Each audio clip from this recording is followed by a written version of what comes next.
Usa ang patay samtang napulo ang samdan. Humanabangga sa kilid sa tulay sa General Santos City ang ilang gisakyang pick-up truck. Giingong nawad-an og brake ang sakyanan hinungdan sa aksidente. Ang detalye sa report ni Efren Mamak.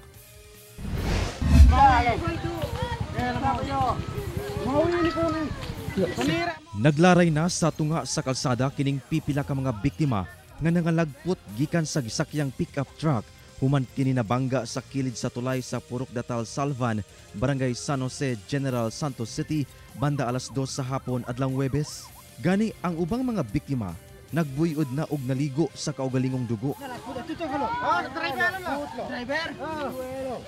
Apan makita sab sa video kining usak ka lalaki nga naghigda sa balason nga bahin sa sapa. Pagkabangga sa mong pick-up sa kilid sa mong tulay, usa sa mga sakay niini ang nahulog padulong dinis sa suba kung asa dunay halos na 10 ka metros ang kahabugon. Kita na ko na naghagbong dito sa ubos. Nya tabang ko nag-arsa sa iya. Diri sir. Diri katong laki.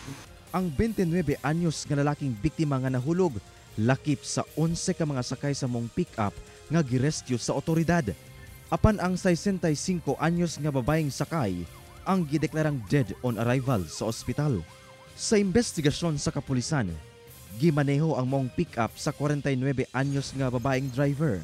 Pauli na unta sila gikan naligo sa usa ka resort sa lungsod sa Tiboli. Apan pag-abot sa palugsungong bahin sa lugar, adunay nibuto sa bahin sa sakyanan hangtod nga nawad-an og kontrol ang driver ug nibangga sa wala nga kilid sa tulay.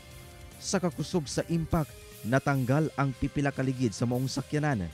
Overloading sa pasahero ang ginalantaw sab sa PNP nga hinungdan sa hitabo.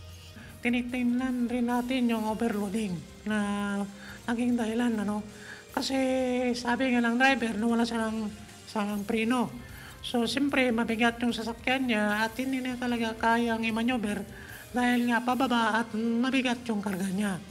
Posibleng mag-atubang og kasong reckless imprudence resulting to homicide ug multiple serious physical injuries ang maong driver. Ginasuwayan pa kining makuhaan og pahayag hasta ang mga sakay sa maong sakyanan. Matud sa PNP, usa ka accident-prone area ang maong lugar, busa gikinahanglang mag-igmat sa pagmaneho. Kauban si Bong Vicencio, Efren Mamak, 1 Mindanao.